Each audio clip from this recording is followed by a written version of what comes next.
여러분 안녕. 벌써 6일차가 되었습니다. 우리가 함께 이걸 해나갈 때 정말 여러분들에게 정말로 큰 유익이 있었으면 좋겠어요. 제가 기도하고 시작할게요. 하나님, 오늘도 이 시간들을 주셔서 감사합니다. 하나님, 우리가 이 시간들을 지나오면 지나올수록 우리가 하나님을 더 사랑할 수 있는 마음을 우리 가운데 허락해 주세요. 예수님의 이름으로 기도합니다. 아멘. 자, 그러면 우리 바로 한번 시작해 보도록 할게요. 자, 이번에는 저번엔 찬송이었죠? 이번에는 기도는 무엇입니까? 우리가 예배 가운데 다 행하는 것들이에요. 자, 그리스도의 이름으로. 자, 기도는요, 우리의 힘으로 할 수 있는 것이 아니에요.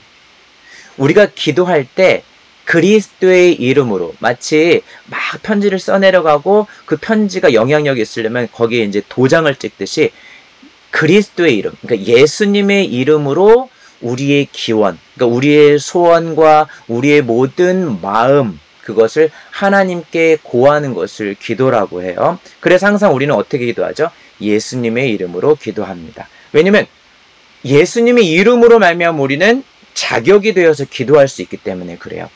예수님께서 대신 우리를 깨끗게 하시고 그 예수님의 그 의와 예수님의 능력으로 우리는 하나님께 기도하는 것이 가능하기 때문에 우리는 그리스도의 이름으로 기도해야 되고요. 그리고 우리의 기원이라고 하는 것은, 우리의 소원이라고 하는 것은 여러 가지가 있을 수 있겠죠. 하나님 뭐 해주세요, 뭐 해주세요 라고 하는 것뿐만 아니라 우리의 소원이 이런 것 있을 수 있어요. 하나님, 주님을 사랑합니다. 혹은 주님, 제가 이런 부분들이 고민이 되는데 이렇게 대화의 방식으로서도 우리의 기원과 우리의 소원들을 이야기할 수가 있어요. 자, 27번째, 기도는 어떻게 드려야 합니까? 자, 그러면 기도의 내용에 대해서 이야기를 하는 건데요. 하나님께 영광을 돌리며, 그러니까 하나님이 얼마나 어떠한 분이신지를 우리가 기도를 하면서 하나님을 찬양합니다 라고 찬송과 같은 그러한 성격도 기도 안에 있는 거예요. 원래 찬송은 그 멜로디를 붙인 기도라고 하기도 하죠. 자, 그의 자비하신 모든 은혜를 감사하며, 기도에는 항상 들어가야 될 게 하나님에 대한 감사함이 꼭 들어가야 돼요. 그리고 죄를 자복하며, 우리가 이제는 예수님을 믿음으로 말미암아 이제는 깨끗함을 받은 구원받은 백성이지만 여전히 우리는 그런 죄의 습관들을 따라가게 돼요. 그래서 우리는 죄를 짓지 않으려고 노력하는 신자로서 살지만 어쩔 수 없이 우리 안에 그 습관 때문에 죄가 생기죠. 그럼 어떻게 해요? 하나님 아버지 앞에 그냥 우리의 잘못을 정말로 믿음으로 자복하는 시간도 필요하겠죠. 하나님의 뜻에 합당한 것을 예수 그리스도의 이름으로 간구해야 합니다. 네, 그냥 우리가 무조건 우리의 욕심을 따라, 그리고 우리가 하고 싶은 대로 무조건 구하는 것은 사실 하나님의 자녀가 되면 알아요. 그렇게 우리의 욕심을 따라 기도하는 것이 사실 하나님의 자녀들은 그게 잘 안 돼요. 왜냐면 하나님을 사랑하면 사랑할수록 정말로 하나님의 뜻에 합당한 것을 구하고 싶은 마음이 생기거든요. 자, 예수께서 가르쳐 주신 기도가 무엇입니까? 바로 주기도문이죠. 예수님께서 이제 너희는 이렇게 기도하라 라고 말씀하시고, 우리 가운데 마태복음 6장 9절에서 11절을 보면은 예수님께서 기도의 모범, 답안을 가르쳐 주세요. 자, 그러면 주기도문을 외우십시오.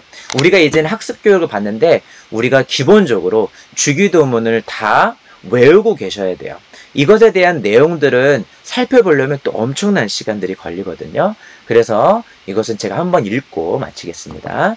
하늘에 계신 우리 아버지여, 이름이 거룩히 여김을 받으시오며 나라에 임하시오며 뜻이 하늘에서 이룬 것 같이 땅에서도 이루어지이다. 오늘날 우리에게 일용할 양식을 주옵시고 우리가 우리에게 죄진 자를 사하여 준 것 같이 우리 죄를 사하여 주옵시고 우리를 시험에 들게 하지 마옵시고 다만 악에서 구하옵소서. 나라와 권세와 영광이 아버지께 영원히 있사옵나이다. 아멘. 자, 사도신경을 외우십시오 그랬어요. 자, 우리가 학습을 통과하기 전에 최대한 신앙의 마지노선과 같은 거예요. 이 두 가지는 우리가 기본적으로 알고 있어야 된다. 외우고 있어야 된다. 사도신경이라고 하는 것은 뭐냐면, 믿는 자라면 적어도 믿음의 내용에 있어서는 가장 엑기스, 가장 중요한 내용을 추려서 담은 내용이 바로 사도신경이거든요. 그래서 우리가 믿는다고 하면 어떤 것을 믿는지에 대한 고백이에요. 저도 이거 한번 읽고, 자, 전능하사 천지를 만드신 하나님 아버지를 내가 믿사오며 그 외아들 우리 주 예수 그리스도를 믿사오니 이는 성령으로 잉태하사 동정녀 마리아에게 나시고 본디오 빌라도에게 고난을 받으사 십자가에 못 박혀 죽으시고 장사한 지 사흘 만에 죽은 자 가운데서 다시 살아나시며 하늘에 오르사 전능하신 하나님 우편에 앉아 계시다가 저로서 산자와 죽은 자를 심판하러 오시리라.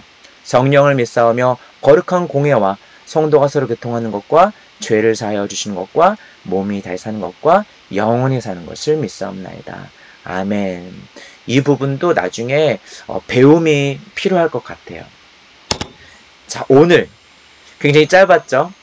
하지만 우리가 해야 될 과제가 좀 주어졌어요. 주기도문과 사도신경에 대해서 우리가 외워야 된다. 아직 그 뜻을 온전하게 배워나가야 될 몫은 있지만 우리가 이것을 자 반복해서 읽고 외워야 된다. 아마 윤수리랑 윤별이는 아마 이것들을 기억하고 있을 것 같긴 한데 그래서 이 외우는 것들을 꼭 기억해 주시고 함께 해주셨으면 좋겠습니다. 네, 오늘 교육은 여기까지입니다. 네, 내일 또 찾아뵐게요. 안녕.